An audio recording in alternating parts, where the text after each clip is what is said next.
Hinuli ng mga pulis Maynila ang mga magkakamag-anak na nagsusugal sa isang lamay. Sa gitna po yan ng Oplan Galugad sa may University Belt at Sampaloc kagabi.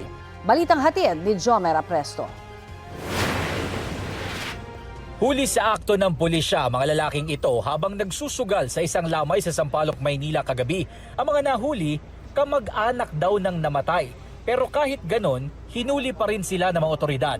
Ayon sa isa sa mga nahuli, hindi nila alam na bawal pala ang pagsusugal sa lamay. At saka unang-una, dumaan po yung barangay. Dapat sinabihan kami na bawal. Kung ba alam namin bawal pala kahit may lamay, may patay, di na kami na gano'n. Kasi lakas naman ng loob namin kung magsusugal kami sa labas ng kalsada.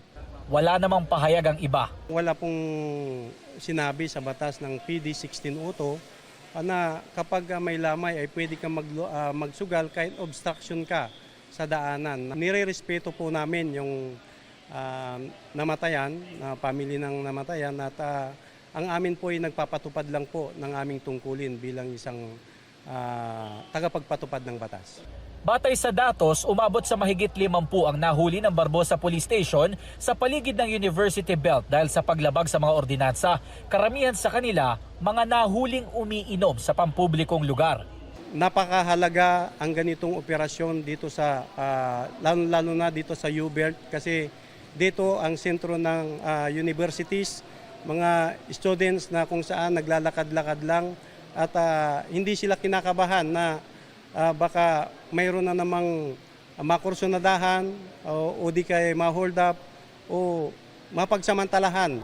Marami rin mga kabataan ang hinuli sa curfew. Itinurn over sila sa barangay at doon sila sinundo ng kanilang mga magulang.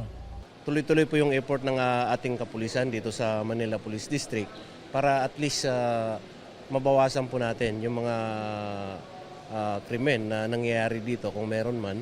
At masasabi natin na we will sustain this para ipakita sa ating mga kababayan dito sa ng mga Manileño na gagawin namin ang lahat.